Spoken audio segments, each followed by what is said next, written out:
આપણો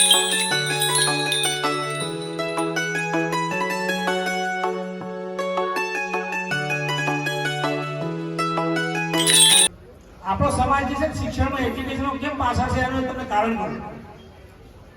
અહીંયા સોપરા પગાર કરવાના આચાર્ય તરીકે તમને જાહેર વાત કરું છું કે આપણો જે સમાજ જે છે એ શિક્ષણ રીતે પાછળ છે. એના માત્ર એક જ કારણ છે કે આપણે પ્રોત્સાહિત કરવાનું આપણે ભૂલી ચૂક્યા છીએ. કદર કરતા નથી, કદર કોઈ કરતા નથી.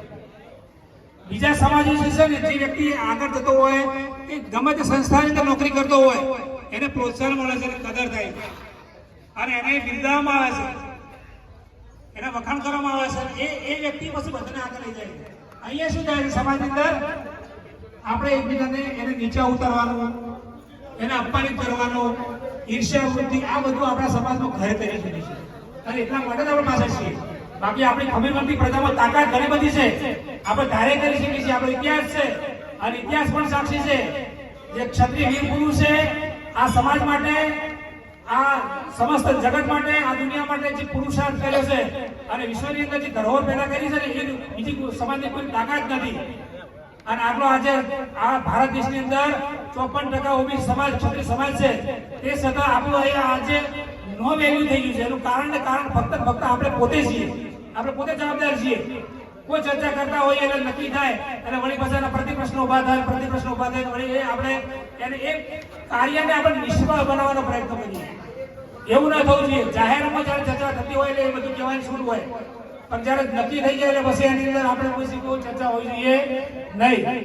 હવે આપણે બંધારણનું વાંચન કરીએ છીએ એટલે બધા એક મુદ્દાને આપણે ધ્યાનપૂર્વક બરાબર સાંભળીશું અને પછી આપણે બધા જ સમસ્ત વાઘેલા પરિવાર પોતાની જગ્યાએ ઉભા થઈ અને આપણે આ બંધારણનો જે શપથ જે છે એ આપણે લેવાનો છે અને એનું આપણે અમલીકરણ કરવાનું છે. આપણે બધાને સ્વાગત કરીએ છીએ. ફરીથી આપણે જય જયકાર કરીએ છીએ. બોલો વાઘેશ્વરી માત કી, ઊંચાથી બોલો. બોલો રામદેવપીર મહારાજ કી, બોલો સંગ્રામસિંહ દાદાભાઈની, સમસ્ત વાઘેલા પરિવાર, સોપરા જાગીદાર, જય હો સમાજ. સમાજની જે બોલીએ ઊંચાથી બધા બોલીએ જય સમાજ, જય સમાજ. હવે સમસ્ત વાઘેલા પરિવાર નું સમાજ સુધારણા બંધારણ અહીંયા રજૂ થાય છે એટલે બધા જ આપણે શાંતિ સાંભળીશું. મુદ્દા નંબર 1. હવે કોઈ ચર્ચા વિચારણા કરવાની નથી. આપણે ચર્ચા વિચારણા પૂર્ણ થઈ ગઈ છે. ચર્ચા વિચારણાના અંતે સમગ્ર 10 વાઘેલા સમસ્ત પરિવારના, ગામના લોકોના જનવાંચનથી સમસ્ત વાઘેલા પરિવાર તરફથી હવે અહીંયા સમસ્ત જાહેરની અંદર સર્વસંમતિ ઠરાવ કરવામાં આવે છે અને ઠરાવના અંતે, ચર્ચા વિચારણા અંતે આપણું આ સમાજ સુધારણાનું બંધારણ હવે અમલમાં મૂકવા જઈ રહ્યા છીએ. ત્યારે પ્રથમ મુદ્દો, દીકરા કે દીકરીવાના લગ્ન પ્રસંગમાં માત્ર 3 દાગીના લઈ જવા અને આપવા. 1 ચાંદીનું મંગળસૂત્ર, 2 પગની કોબીઓ અથવા પાયલ અને 3 કાનની બુટ્ટી. 3 દાગીના, ફરીથી ચાંદીનું મંગળસૂત્ર, બીજા નંબરમાં પગની કાબીઓ અથવા પાયલ અને ત્રીજા નંબરની કાનની બુટ્ટી. મહેસાણાથી દશરથજીને વધાર્યા છે. વેલકમ, બધા બેસો. આપણા પ્રથમ મુદ્દાનું વાંચન કર્યું. નંબર 2, દીકરીબાના લગ્ન પ્રસંગમાં કરિયાવરમાં ફક્ત રસોડા સેટ જ આપવો. મોટી વસ્તુ યથાશક્તિ આપવી. દીકરીબાના લગ્ન પ્રસંગમાં કરિયાવરમાં ફક્ત રસોડા સેટ આપવો અને મોટી વસ્તુ યથાશક્તિ આપવી.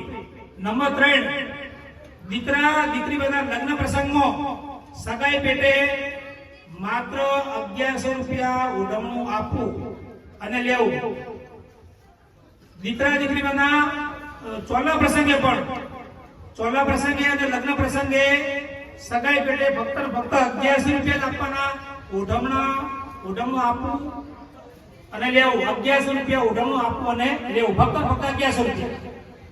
અને એની અંદર સગાઈ લગ્ન પ્રસંગમાં સગાઈના પ્રસંગે 21 વ્યક્તિઓ જવું. 21 વ્યક્તિઓએ જવું. નંબર 4 દીકરી બાના મામેરામાં 51,000 રૂપિયા એટલે કે 51,000 થી 1,51,000 રૂપિયા જાહેરમાં રાવણામાં રોકડા મૂકવા અને સાથે બેન બાને 1100 રૂપિયા ઓઢમણું આપવા. બાકીના ઓઢમણા લાવવા આપવા નહીં. બીજી ઓઢમણા પ્રથા બધી બંધ. ફરીથી કહી દઈશું, દીકરીના મામેરા પ્રસંગે 51,000 થી 1,51,000 રૂપિયા જાહેર રાવણામાં રોકડા મૂકવા અને બેન બાને 1100 રૂપિયાનું ઓઢમણું આપવું. બાકીના ઓઢમણા બધા બંધ. નંબર 5 દીકરી બાનું મામેરું લઈને જઈએ તો મામેરું વાળવું નહીં, વાળવા દેવું નહીં અને આવે તો વાળવું નહીં. દીકરી બાનું મામેરું લઈને જઈએ તો મામેરું વાળવા દેવું નહીં અને આવે તો વાળવું નહીં. એટલે વાળવાની પ્રથા બંધ. નંબર 6 લગ્ન પ્રસંગ બાદ વહુવારોને મુહૂર્ત પ્રમાણે એટલે કે વૈતર કે વિંછડો નડતો ના એ પ્રમાણે જોઈ 5 દિવસ કે જે દિવસ 4 કે 5 દિવસ જે આવતા હોય એ દિવસ બાદ 11 જણાએ બોલાવા અને દીકરી બાને 5 દિવસે 11 જણાએ લેવા જવું. જે આપણે દીકરી બાને લેવા જઈએ છીએ એની અંદર 11 જણાએ જવું અને મુહૂર્ત પ્રમાણે જવું. તેડવા આવે ત્યારે જમવામાં સાદા રોટલા બનાવવા અને દારૂ લાવવો નહીં. આગળનું જે આપણે ચાલતું હતું એ બધું બંધ. સાદા રોટલા બનાવવાના અને દારૂ લાવવાનો નહીં. દારૂ પ્રથા બંધ. નંબર 7 લગ્ન પ્રસંગમાં જમાઈ રાજને 2 દાગીના લેવા અને આપવા. 1 ચાંદીની લકી અને 2 ઘડિયાળ અને આપણા ક્ષત્રિય સમાજની જે માન મોભો કહેવાય, જે આપણે આબરૂ કહેવાય, એ જમાઈ રાજાને ભાગડી પહેરાવાની અને 1 જોડ કપડા આપવા. લગ્ન પ્રસંગમાં જમાઈ રાજને 2 દાગીના આપવા, 1 ચાંદીની લકી અને 2 ઘડિયાળ, 1 જોડ કપડા અને પાઘડી. નંબર 8 જેમો અને બાબરી પ્રસંગે અને બોલાવણામાં રોકડ રકમ જ આપવી. માત્ર મોસાળ પક્ષ કપડા લાવી શકશે. ફક્ત મોમાના ઘરવાળા એટલે કે મોસાળ પક્ષ કપડા લાવી શકશે. બાકીની કપડા પ્રથા બંધ. આમંત્રણ પત્રિકા છપાવવી નહીં. નંબર 9 લગ્ન પ્રસંગમાં ઓઢમણા પ્રથા સદંતર બંધ. પણ એની જગ્યાએ રોકડ રકમ 100 અથવા 200 કે 200 રૂપિયા આપણે ઓઢમણાની જગ્યાએ આપવા, રોકડ આપવી. વરઘોડાની અંદર નંબર 10 નંબરનો મુદ્દો વરઘોડામાં કે રાત્રે ડીજે બેન્ડ લાઈવ પ્રથા સદંતર બંધ. ડીજે બંધ. એની અંદર એ આપણા સમાજના યુવાનોને બધાને અનુકૂળતા થાય એ માટે અમે બોછોડ કરી છે. ફક્ત જે વ્યક્તિના ઘરે લગ્ન પ્રસંગ હોય એ વ્યક્તિ પોતાના કુટુંબ પૂરતું નાનું સાદું ડીજે લાવી શકશે અને કુટુંબ રમી શકશે. વરઘોડામાં જાહેરમાં ડીજે બંધ. ફક્ત બરાબર સાંભળી લેજો, ફક્ત એના ઘર કુટુંબ પૂરતું એ ડીજે લાવી શકશે અને એની જવાબદારી બધી એની સંપૂર્ણ એ માલિકી રહેશે. હલ્દી રસમ પ્રથા બંધ. એન્ટ્રી બંધ અને સામાન્ય ફટાકડા ખાલી ફોડવા. બધું ફટાકડા ફોડવાની કોઈ જરૂર નથી. એ તો બધું ફટાકડા ફૂટે ને આમ જાહો આખો આકાશ અંદર આમ અજવાળો દોર થઈ જાય એવો ખોટો ખર્ચો બધું કરવાનો નથી. સામાન્ય ફટાકડા ફોડી શકાય અને હલ્દી રસમ એન્ટ્રી બધું બંધ. નંબર 11 લગ્ન પ્રસંગ બાબતનો સામાન ખરીદવો હોય તો ઘરના સભ્યોએ જવું. કુટુંબના બધા જ સભ્યોને લઈને જવાની જરૂર નથી. એટલે દાખલા તરીકે 30 જણનું આખું કુટુંબ હોય તો બધા લઈ જવાની જરૂર નથી. એ બધી પ્રથા બંધ.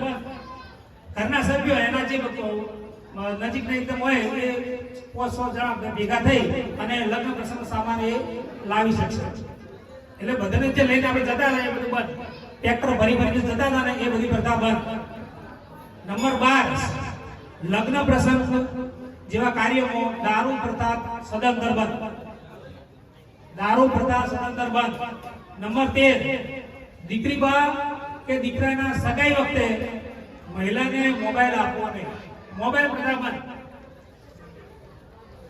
નંબર 14 રાવણાની અંદર ફુલરા, અફીણ, બીડી, સિગારેટ સદંતર બંધ, આ બધી પ્રથા બંધ.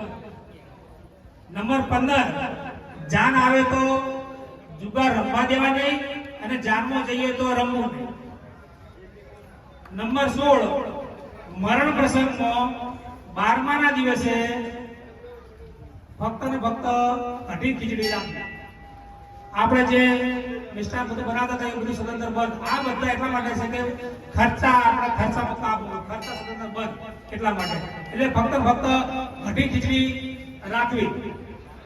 નંબર 17, કન્યાના સગાઈ પ્રસંગે દાગીના પ્રથા બંધ. અને નંબર 18, જાનની અંદર 125 વ્યક્તિઓ જવું. 125 એટલા માટે લખ્યું છે એટલે આપણા બધા સમસ્ત 10 ગામોના આપણું બંધારણ હવાયું સાબિત થાય એટલા માટે. એટલે 125 વ્યક્તિએ જાનની અંદર જવું. આ આપણા સમાજના બંધારણના જે 18 મુદ્દાનું જે વાંચન અહીંયા કર્યું છે એ બરાબર આપ સર્વે ધ્યાનપૂર્વક બધાએ સાંભળ્યું છે. એટલે આ સમાજ સુધારણનું બંધારણ 18 મુદ્દાનું અહીંયા પૂર્ણ થાય છે.